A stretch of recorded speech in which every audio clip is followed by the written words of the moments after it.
Hey, welcome to another session of the Backyard Professor Live Chess. The other night, I was suggesting that we honor our women Grandmaster chess players and the American women's champion, Irina Krush. She's been champion. I'm not sure if she's the champion right now, but she has a fantastic YouTube site where she has many of her videos of various themes of chess on strategy and tactics and pawn structure and weak square colored complexes, bishops versus knights. And I looked up several of her games, and this woman can play chess. So I mentioned actually the other night that it would be cool to honor some of the women grandmasters. And I had quite a few responses of people who said, yeah, that would be a great idea. So, in that spirit, I am going to share with you two games of the American champion, Irina Krush. And she is really something else. Very good. Okay, we got people coming in. Woohoo! This is off the cuff again, which is becoming one of my standard habits. So in this now, I've got two games. One was just last week. No kidding. She's in a tournament, and she was just played last week. And then I looked through several more of her games, and one of those from 2022 was really a fantastic game. I played through several of her games, so I want to share with you the strategy and the tactics and the way she played chess and how she won both of these games was really nice, just really nice. So welcome everybody. If you're new to the channel, if you're a new subscriber, welcome to my live. It's Tuesday night here in the United States Mountain Time. It's a little after 8 o'clock. I'm doing this just right off the cuff. Let's get going on this game. Irina is the white. I'm going to call her Irina instead of Krush. And her opponent, Zoe Tang. Now, they're both rated.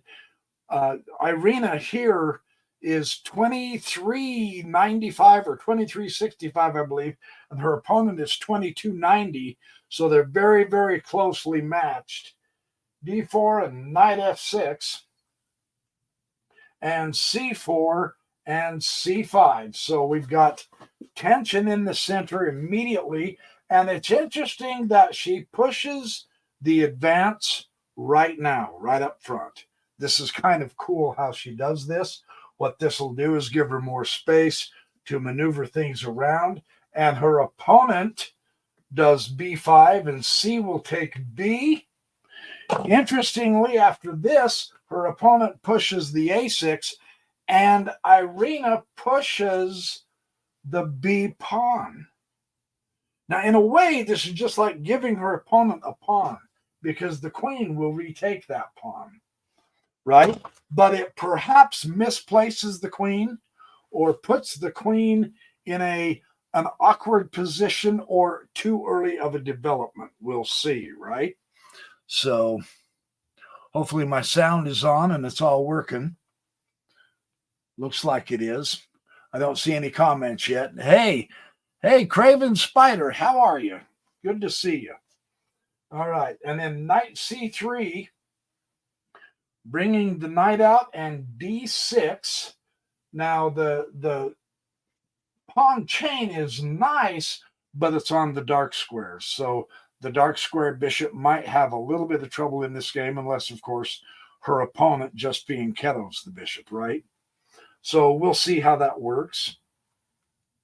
She bumped up to the d6, and now Irina hits the e4 and g6. So her opponent does fianchetto, and that makes sense. You have to fianchetto since you've made your pawn chain on the dark squares. Hey, that chess guy. I do, don't I? I do that almost every time. Yeah, Irina's playing backwards. The king and the queen are on the wrong colors. Yowza. I would have noticed eventually because Irina eventually does move her queen. Thank you. Yeah, I'm playing. I'm honoring some of the Grandmaster women chess champions. Irina Krush, the American. I'm doing 2 of her games tonight, so this is fun.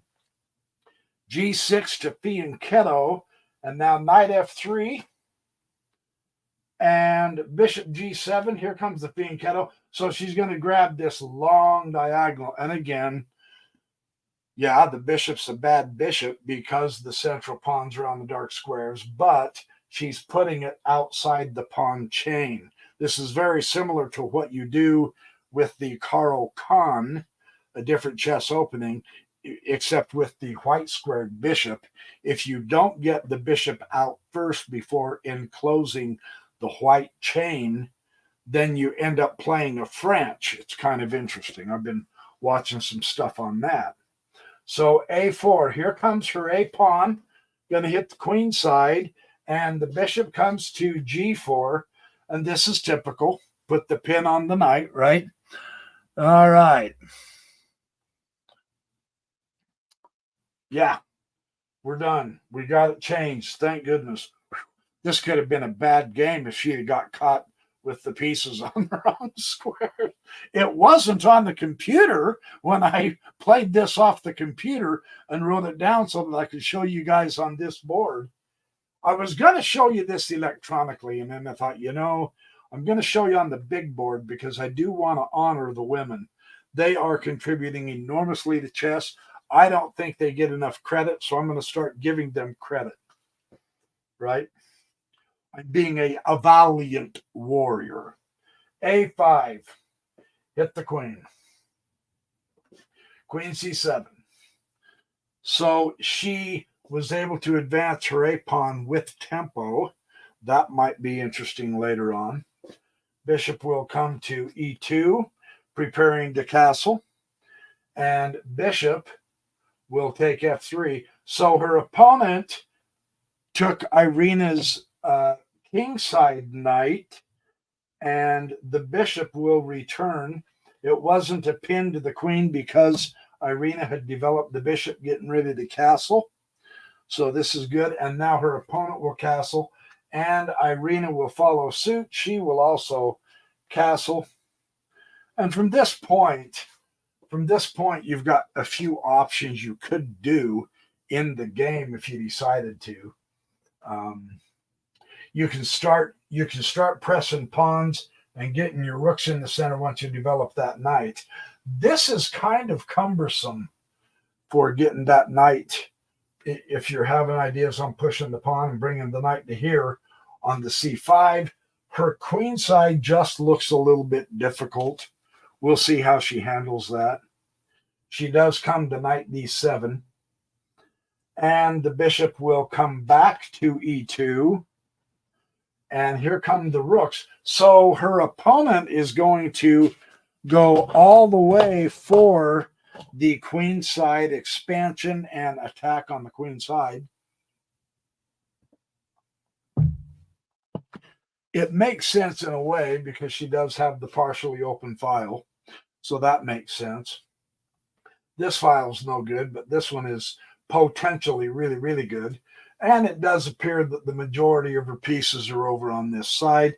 I don't think she'll have much of a pawn storm or support attack on the queen side. She's going to have to do this more or less with pieces. We'll see how well she does. We wish her the best, but she is playing an American champion, a many multi-time American champion. And here comes the queen. Small bump, very important one. The gentle advance, putting tension in the center. D will take E. F will take E. And bishop will come to C4, hitting the E pawn, pinning the pawn to the king. So this is going to be interesting. And her opponent comes to knight F8. It's not like the king is in any danger, right? I mean, that king's pretty well fortified. That's not bad for a fortification. Her king is fortified. They're just kind of jostling for the position to see what happens. And Irina is going to go ahead and go on the attack. And Grandmaster Igor Smirnov says in one of his new videos on YouTube, I say new, I mean a couple weeks ago, where he just literally goes total out against his opponent, another grandmaster, and he just says every single move. I asked myself, what could I attack? He just went full blitz out. Let's just attack everything, every move. That philosophy helps you not fall into being passive. And here, Krush is not being passive. She's going directly at the center. So this will be interesting to see what happens. D will take E. Now this doubles the center pawns, and it's not like it's a disaster though. Truly it's not, because they are supporting really excellent squares, and it is on a fairly open file except for those two pawns, and it's right next to an open file. Someone's got to start claiming that open file, right? Krush goes to bishop g5, hitting one of the guardians of the king. It'll be interesting to see the the board isn't really closed, but it doesn't really give you the impression of being wide open either, does it? With those two central pawns. So possibly trading off a bishop for a knight. I know technically you're not supposed to do that. Technically speaking, that knight is really not on an outpost, so I don't know if that is her intent at this point. Had the knight been here, that would have been a completely different story. That knight would be worth trading off even with a rook in some circumstances, right? Sometimes you got to sacrifice the exchange because it's so much further into the territory. Here, perhaps not so much. We'll see. We'll see. She is getting a good piece out on a very active square. That is the good thing. And now her opponent hits a target. So we're talking checks, captures, threats, and undefended pieces, right? And the bishop is an undefended piece. So it makes sense to try to use your rook to hit the undefended piece, and it's a piece of cake to defend the piece, and she pulls her rook right back. So that didn't accomplish anything except help Krush put the bishop on a good outpost, and that bishop is aiming toward the king, and it is pinning a central pawn. That could play some interesting significance into this game. Bishop will take f6. So she does take the knight, which will affect the central squares, right? And the bishop will take the bishop. Though it is a bad bishop, it is certainly possible for Krush's opponent to push the pawn to e4 and open up that bishop. And that bishop could be an absolute monster if her opponent opts to do that. So this will be interesting. And now knight e4. Blockade the pawns. And that's, the downside of the double pawns, of course, is they can't protect each other. They are somewhat forward in the center, so in that regard, they're pretty good. The upside of having double pawns, and it almost doesn't matter which file the pawns are doubled on. The good thing about that is there's an open file next to them that you can utilize. There's an open file next to it. This is a partial open because of the white pawn. So her opponent needs to start putting her rooks into this game, or Krush needs to start putting her rooks on those files as well. But the blockading of them and with the knight is very nice, hitting the bishop, keeping an eye on the queen so she can't come in very hard. and fast and keeping an eye on this little pipsqueak. Notice where the weaknesses are.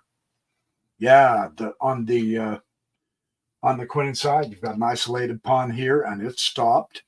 That's a weakness. That's a target. You've got an isolated C pawn.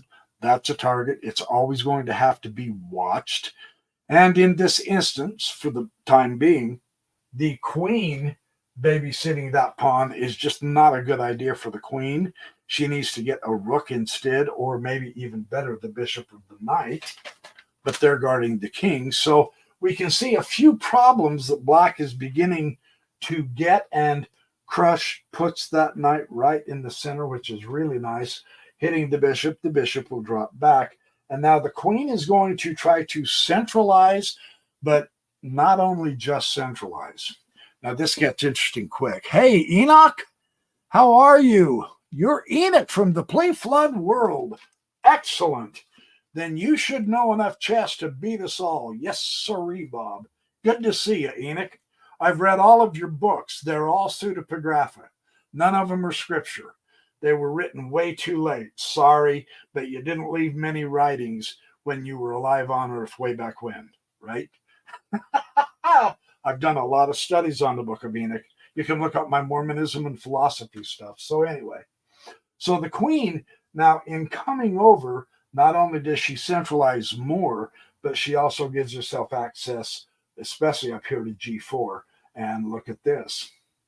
There's that second double pawn. And it's guarded at this point, true. But putting the king closer to the king will give her a better chance to attack. And that's cool.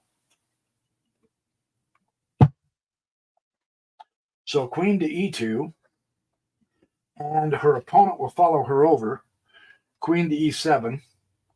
And now she starts taking over the file. She starts putting in her rooks. And the rook of her opponent also says, yes, but, and this is so typical when especially if there's only just one open file.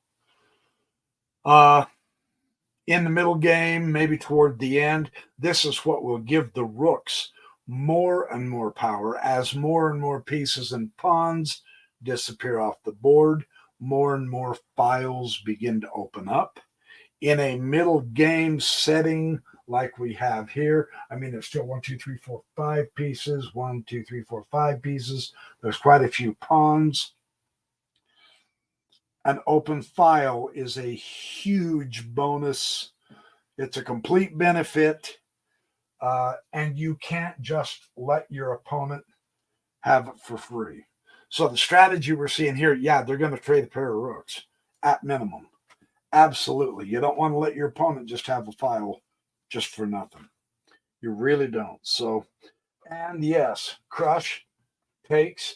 Interestingly, her opponent responds by taking with the queen. And I think that's a weaker response. The queen should even get further centralized, but without question, I think the rook is doing fundamentally nothing here because, well, okay, I take it back. The bishop is hitting the pawn. So maybe she knows what she's doing and I don't. All right, I get it. I personally would have taken it with the rook. Well, no, I wouldn't have. No, you can't. That makes that a pass pawn. Backed up by her. All right, I back up. She retook correctly. Queen takes. Yep. G3. So she's going to give her Luft. She's going to, now it's to the point now to where with this open file and the queen here, yes, she's got the square guarded at the moment. And yes, she's got a rook back here on the 8th rank. But you want to be careful of back rank checkmates. And sincerely, when the game starts getting thinned out and open files start to show up, you really do want to put a lift. You want to give your king an escape without question. G3 is a good move. King will come to H8. No reason to stay behind that pin. And H4. So here come the pawns. She's going to match her with H6. The king is actually really quite well guarded. He's not in trouble at this point. However, Krush really does something cool here. She continues pressing the pawn.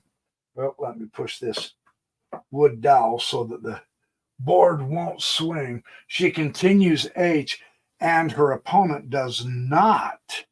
This is a good strategy. She does not retake. No reason to open up any of the files if you can at all help it. She bumps it and keeps it closed. That's an interesting strategy here, trying to keep it so that nothing either diagonally or up and down the file can get to that king. I think she's playing good. Hey, Tom Jammy. Hey, you're back again. Welcome back, Tom. Good to have you. So now the bishop does take a6. You've got the queen bishop battery. That was another benefit of moving the queen over, not only giving her access to the king side when she needs to be there, but giving support with the bishop. So the pawn becomes a passed pawn, and this has to worry her opponent because now he basically can't leave it. He can't leave the A file at all. So this will be fun to see what happens. Queen will come all the way up here to D4 on a superb central outpost, very solidly placed, right? Radiating the power, pinning this pawn to the king. See what happens here. Rook is going to come to D1. Nothing's going to happen there because I think Irina's rook has a little bit more freedom than her opponent's because she's going to have to guard this pawn. Yeah? Be interesting to see what happens. The queen comes over to B4, blocking the pawn, hitting inside the territory, keeping a tab on that passed pawn. She's doing this well because it would be dangerous to let these two queenside pawns connect. So blockade them and keep them separate. That's not bad. Bishop will come back to C4, and the queen will take the passed pawn. Now she's got a battery on the A file of a queen and a rook.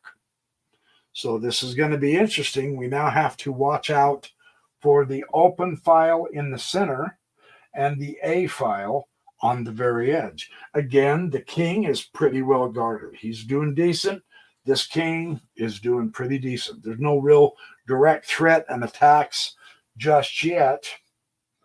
And the queen will come a little bit closer to the center, keeping her eye on the pawn and on the pawns, right?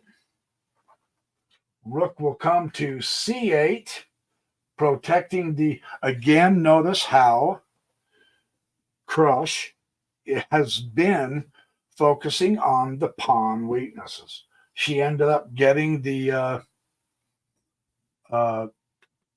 black pawn on the A file, and now she's targeting again, and it's hit twice, it's protected twice, but she's again targeting the isolated pawn, which is a good target. Knight will come to D6, hitting the rook again, more active, much more active. This knight is very, very excellently placed compared to her opponent's knight. The rooks are about even, the queens are about even, and technically the bishops are about even as far as activity goes. So this is a pretty close game at this point. Knight comes up to D6, and rook will just simply bounce over to B8, and now the knight will come back to E4, and the rook will go to C8.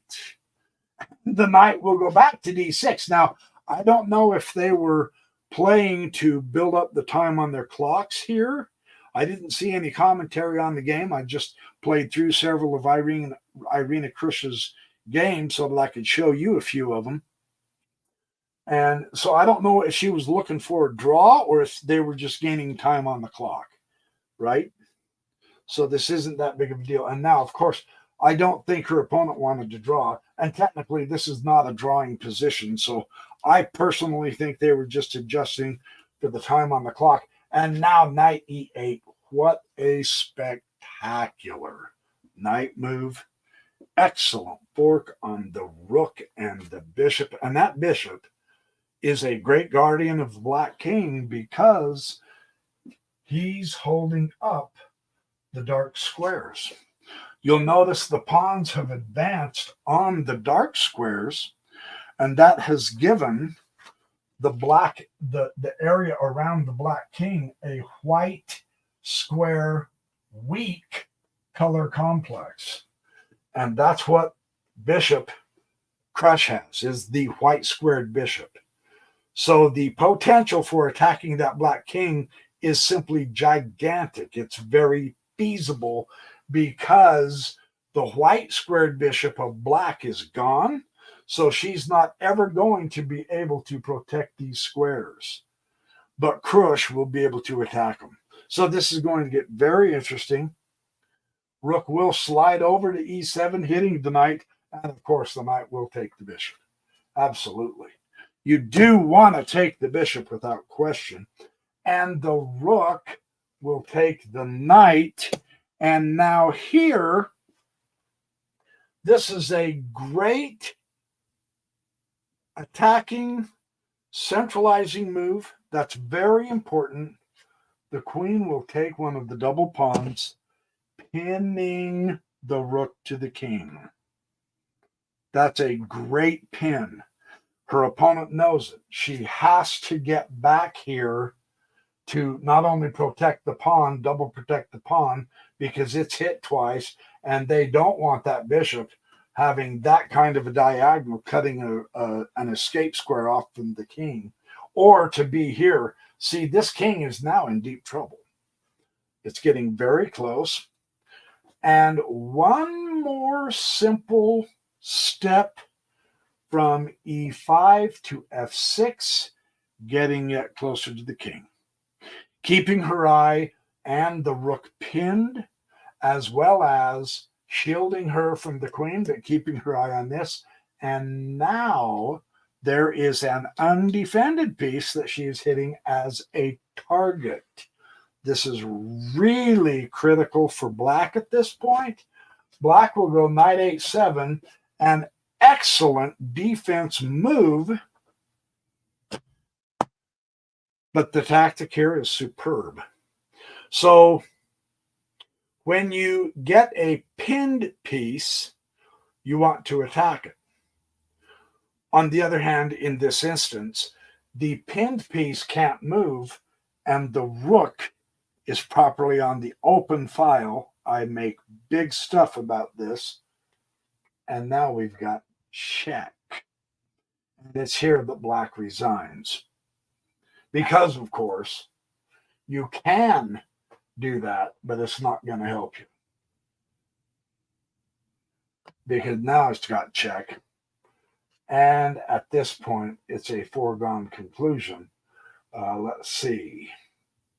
Where would he do the mate? Yeah, she would do the mate right there. She would go there, but then you could bring the bishop up. So anyway, spectacular little nifty end game tactic to end the game immediately. That was fun. Hey, Bumblers, welcome. Good to see you. I'm showing a couple of games from the United States Woman Chess Champion, Irina Krush. She's won the championship many, many, many times. She is a very, very powerful, prominent grandmaster.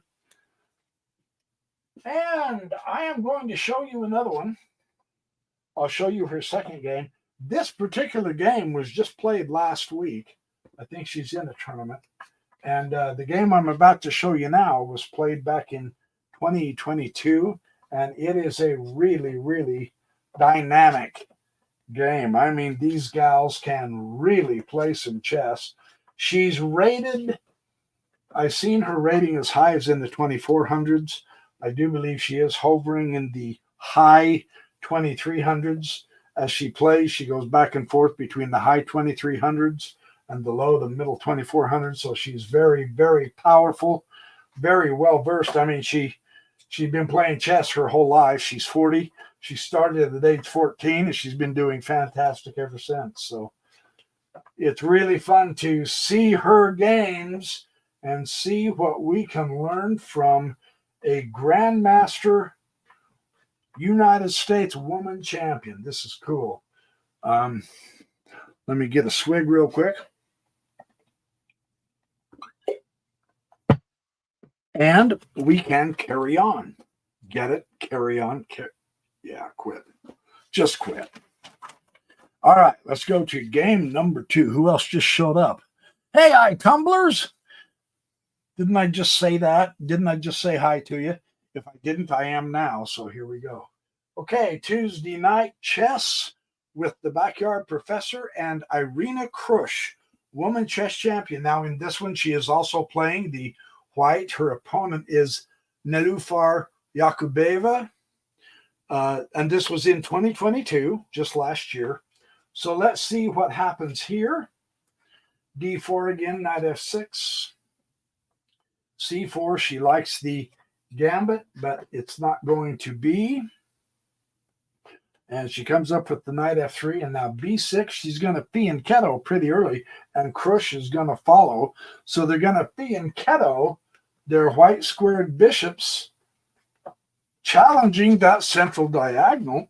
This could be a game full of fireworks, right? Preparing to castle. Krush castles pretty quick. Knight a6, perhaps preventing the push of the pawns. That's only temporary. She knows that a knight does not belong on the rim. She's well aware of that. She castles. And d5. So here we go again. And just as in the last game, Krush is the one who is advancing the central pawns, which gives her better space, which gives her a better way to manipulate and maneuver the pieces. Gary Tatum, how are you, my friend? Good to see you. So black is going to go bishop, bishop 4. And we expect that, but this isn't a pin. He's putting she is putting her bishop on a more active square. I mean, there's no pin. She's already castled, Krush castled. So this will be interesting to see how she handles this. She doesn't bother with it at all.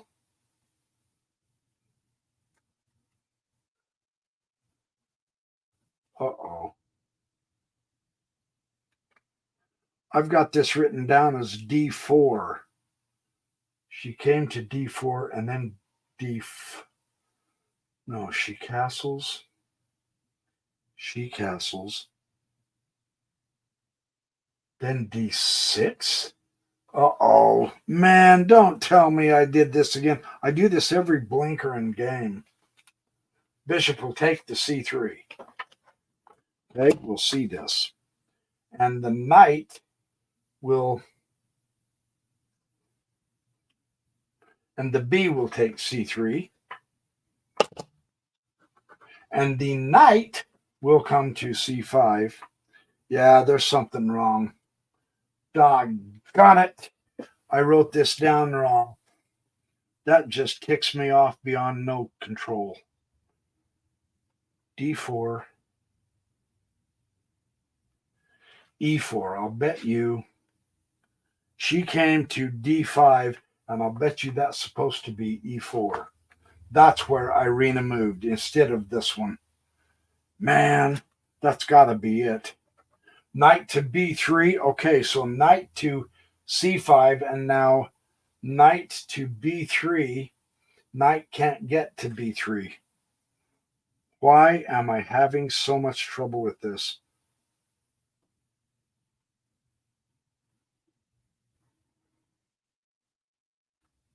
Knight to C5.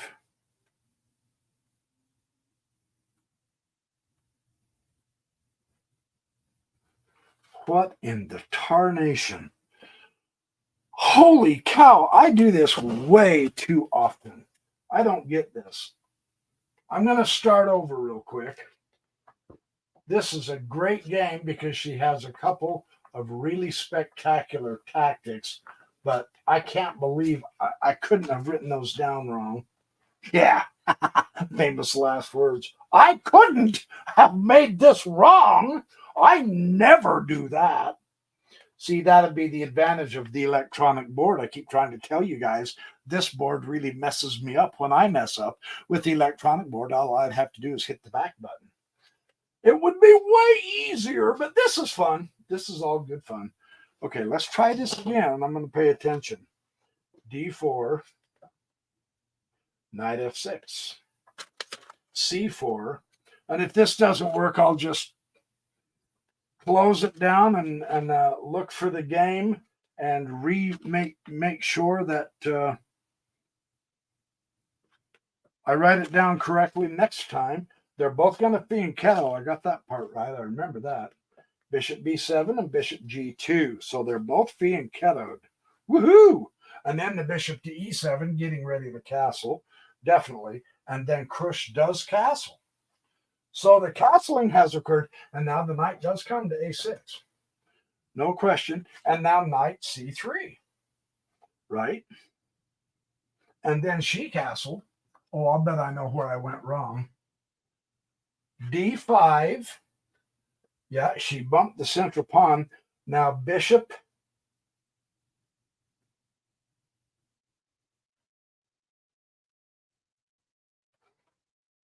No. What the heck? She castled. D5. Bishop B4. There's bishop B4. I'm telling you. And now I have written D4. She can't go D4. This is driving me crazy. She had to have gone E4. I don't remember that. I'm going to play it like she went E4. It's certainly not D4. And now bishop takes C3. Okay, I've got that. Holy shish kebab. And then B takes C3, so I've got that. So she has a really wonderful pawn center. And now knight to C5. She is hitting the C5. And now I've got knight to B3.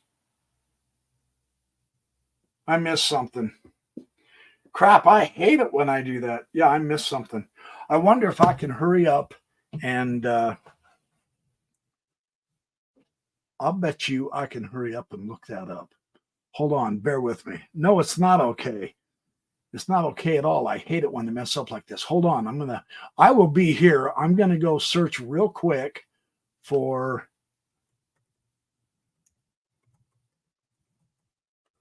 her games. The best games. It wasn't the best games. It was these, though. Was it Chess Tempo that I saw that, or was it the database? Chess Bates, I wonder. Irina Krush, chess games. Hold on, I'll be right with you. Nope, this wasn't it.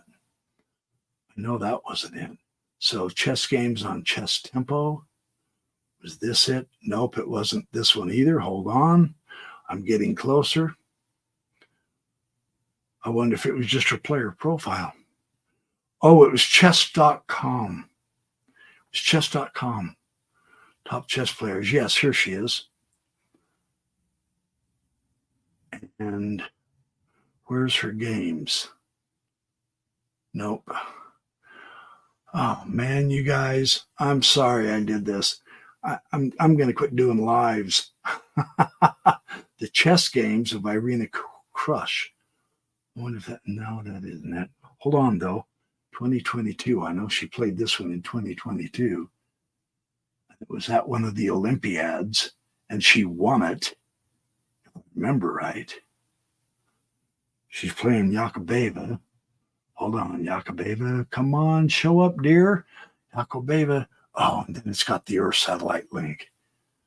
Oh, for Pete's sake. All right. Oh, hold it.